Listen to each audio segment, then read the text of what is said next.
Eu sei que o Mourinho não está em uma boa fase agora, mas você tem que admitir que o cara é um dos maiores treinadores da história. Por quê? Bom, primeiro, o cara só tem 3 Champions na carreira, além de uma porrada de títulos nacionais, como 3 Premier Leagues e 3 La Ligas. O cara foi um dos maiores rivais da carreira de ninguém mais, ninguém menos que Guardiola. E Mourinho conseguiu a arte de ganhar uma Champions League com o Porto. Pois é, o português tem um currículo e tanto. E para vencer um cara assim, os adversários tentam de tudo, até trapacear. Enquanto treinava o Tottenham, Mourinho descobriu que o time rival tinha mexido nas traves do campo e preparado uma armadilha para o seu time. Deixe seu like, se inscreva no canal e conheça essa história maluca. Antes de tudo, eu já quero pedir desculpas porque provavelmente eu não vou conseguir pronunciar esse nome corretamente. Você conhece o Skandidia? Esse é o nome de um time da Macedônia do Norte. Então eu acho que nem você e nem ninguém que vai assistir esse vídeo já ouviu falar desse time. Talvez o maior momento de glória desse time foi o dia em que eles enfrentaram o Tottenham em uma partida válida pela Liga Europa. Em confrontos assim, a gente já sabe o que esperar, né? O normal é que o time de Londres dominasse o jogo inteiro e fizesse uma goleada, mesmo que provavelmente usasse seu time reserva.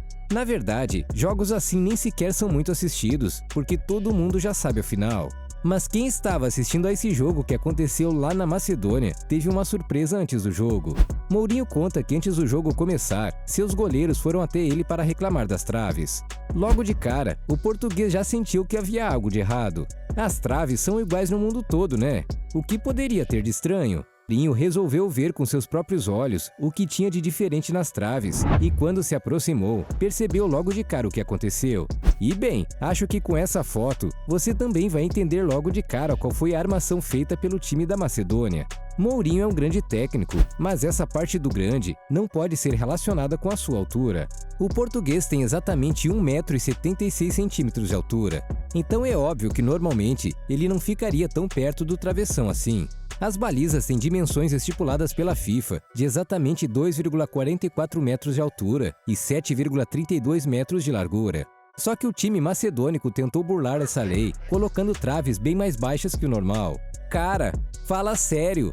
O que será que eles pensaram? Será que acharam que ninguém notaria a diferença? Para falar a verdade, mesmo com as traves menores, eu acredito que o Tottenham passaria o caminhão por cima do pequeno time da Macedônia. Apesar disso, é claro que nem Mourinho e nem os jogadores do time inglês entrariam em campo com as traves alteradas. Mas como resolver esse problema? Caso você não saiba, todo jogo oficial tem algum representante da federação esportiva que organiza o campeonato.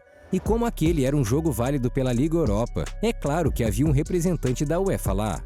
E o trabalho dele ali era exatamente certificar que o jogo ocorresse da forma mais justa, de acordo com as regras do campeonato. Mourinho pediu para conversar com o delegado da UEFA presente no estádio e avisou a situação. Senti imediatamente que tinha algo errado. O delegado da UEFA confirmou que estava 5 centímetros mais baixo. Pedimos para que as traves fossem trocadas por outras de dimensões corretas, disse o técnico português. É claro que isso virou manchete nos principais jornais esportivos da Europa. Afinal, não é todo dia que alguém resolve simplesmente diminuir o tamanho das traves descaradamente. Quando perguntaram para Mourinho sobre a situação, ele disse o seguinte: antes do jogo aconteceu uma situação engraçada, porque os meus goleiros me disseram que o gol era pequeno, e eu fui ver, é claro que o gol era pequeno. Os goleiros ficam horas e horas no gol, então eles sabem quando o gol não está nas dimensões corretas. Eu não sou goleiro, mas estou no futebol desde pequeno, e sei a distância da minha mão para a trave quando a levanto. Por um momento, achei que eu tinha crescido, mas o gol estava 5 centímetros menor. Pelo menos o bom humor do técnico estava intacto. Enquanto no futebol masculino a altura das traves só dá o que falar em casos malucos como esse entre Mourinho e o time da Macedônia, no futebol feminino, a altura das traves é uma discussão antiga. Como mencionamos, as alturas especificadas pela FIFA são de 2,44 metros de altura, e isso é assim já há muito tempo no futebol. Mas no futebol feminino, uma trave desse tamanho é um problema enorme para as goleiras.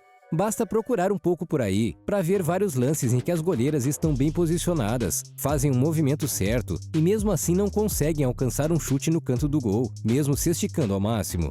Por isso, há muito tempo se discute a necessidade de diminuir a altura e a largura das traves no futebol feminino. E bem, pelo menos nos números a mudança faz sentido. Nas últimas Olimpíadas, por exemplo, a goleira mais alta do torneio era a norueguesa Nielsen, que tinha 1,84 metros de altura. No futebol masculino, um goleiro com essa estatura é considerado baixo. Dá para citar aqui o mexicano Ochoa, que tem 1,83 metros, ou o lendário Casillas, que tem 1,82 metros. E mesmo longe do futebol, os números mostram que, em geral, as mulheres são mais baixas que os homens. Em 2016, uma pesquisa publicada na revista científica eLife mostrou que a média de altura das mulheres brasileiras, por exemplo, é de 1,60. Mas enquanto muitos especialistas defendem a ideia de que os gols menores deixariam o esporte mais justo para as goleiras, as próprias atletas não acham a mudança necessária. O Lance fez uma pesquisa perguntando a várias goleiras os maiores times brasileiros do futebol feminino e nenhuma delas concordou que diminuir o tamanho das traves seria uma mudança positiva. Por exemplo, para Kaká, goleira do Flamengo, que tem cerca de 20 anos de carreira no futebol, isso não traria nenhum tipo de benefício. Ela disse: "Não acho que seja necessário mudar as medidas tanto do gol como do campo, pois conseguimos fazer um bom trabalho com as atuais. Tudo é questão de um bom posicionamento e tática para ocupar os devidos espaços. Quando você pratica, fica mais fácil de entender." Quando essa pergunta é colocada, acredito eu que venha de comparação entre homens e mulheres, citando a parte de força física. Fico bravo e não gosto desse discurso. O gol vai sair de uma forma ou outra. Nem o melhor goleiro do mundo vai defender todas as bolas. E para falar a verdade, a opinião das atletas até que fazem algum sentido. Sim, basta olhar para alguns exemplos no próprio futebol masculino. Um dos goleiros mais lendários de todos os tempos foi o colombiano Higuita. O cara agarrava demais, mesmo tendo apenas 1,72 de altura. Então podemos concordar que um bom treinamento pode sim ser a solução para o futebol feminino. E aliás, não é difícil encontrar grandes goleiras fazendo defesaças que dariam inveja mesmo para gigantes como Courtois e Donnarumma. Mas qual é a sua opinião? Será que realmente seria mais justo diminuir as traves do futebol feminino? Ou isso tudo é apenas uma questão que será resolvida com a evolução do esporte? Independente da sua opinião, uma coisa podemos ter certeza: caso essa mudança fosse realmente aprovada, a FIFA faria muito bem em contratar os dirigentes daquele time da Macedônia do Norte. Falando em regras do futebol, você já se perguntou para que serve esse lugar aqui do campo? Clica no vídeo que está aparecendo na sua tela e veja a explicação para a existência desta área em um campo de futebol.